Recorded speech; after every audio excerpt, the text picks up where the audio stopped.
Hello and welcome to this tips and techniques video from Master Your Photography. In this series we've carefully crafted a collection of short videos designed to provide you with key points on specific topics without any of the unnecessary waffle. Our goal is to give you practical information that you can immediately apply to your own photography. We understand that your time is precious, so we've condensed each video to deliver concise, actionable information. With our tips and techniques series, you'll gain the knowledge and the confidence to improve your photography in no time at all. So, that's probably enough waffle, let's get started. Most digital cameras nowadays and post-processing software such as Adobe Lightroom and Photoshop have something built in called the histogram. Now the histogram is a brilliant visual guide to the tone distribution throughout your photos. Let's have a look at this photo here, and if we look at the corresponding histogram, you can see the spread of tones within the image. The left hand side of the histogram is pure black, that's 0 in terms of an RGB value. On the right hand side is pure white, which again in RGB values would be 255. And all the tones in between are shown by the various peaks. Now the height of each peak shows the number of pixels that actually correspond to that tone within the image. We can break down the various sections of this histogram into the different tonal ranges.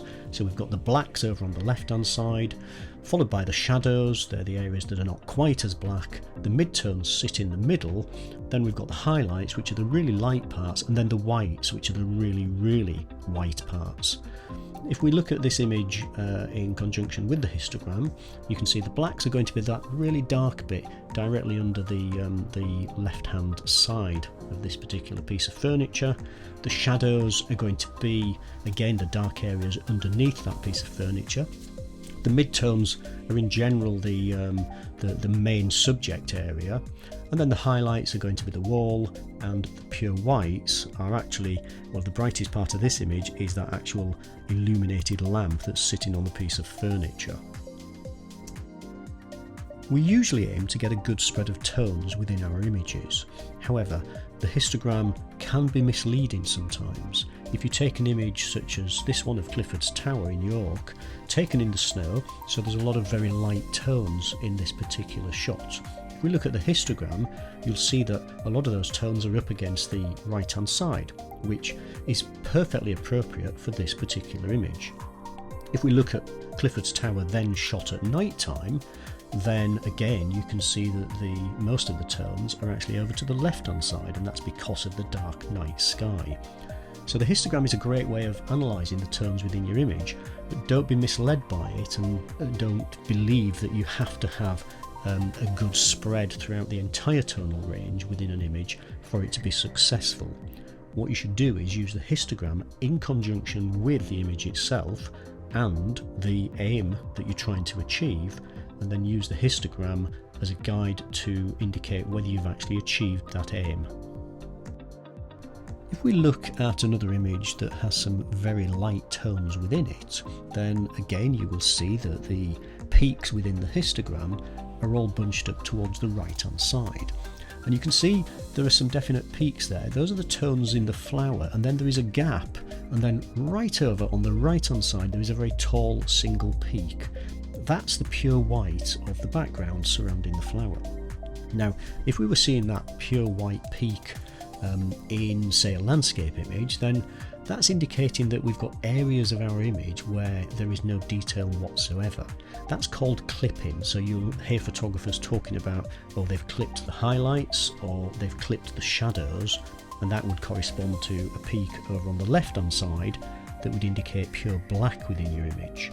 Now clipping isn't necessarily a bad thing if it's in an image such as this, because as I've already mentioned, you should use the histogram to analyse the tones within the image in conjunction with the image itself and the aim that you're trying to achieve. And in this particular case, the aim was to have a pure white background, so having that clipped peak at 255, that's the RGB value for pure white, having it there is not a problem in this particular instance. but be aware that sometimes you may have an image where you don't want areas of pure white or pure black, and so if you're seeing those tall peaks at either end of the scale, then that can be a problem.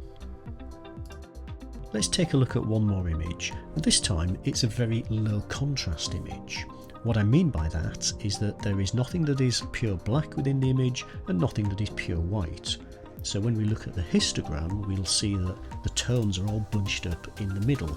Most of them are in that mid-tone area. Now this is actually a really good image for any post-production work that you want to do, because it's got maximum amount of detail.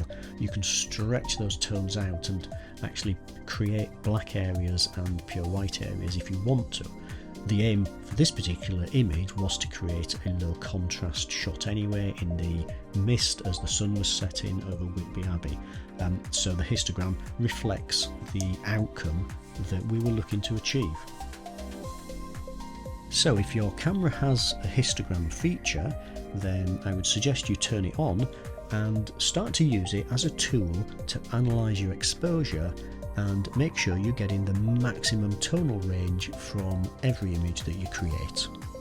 Thank you for tuning in to Master Your Photography's Tips and Techniques series.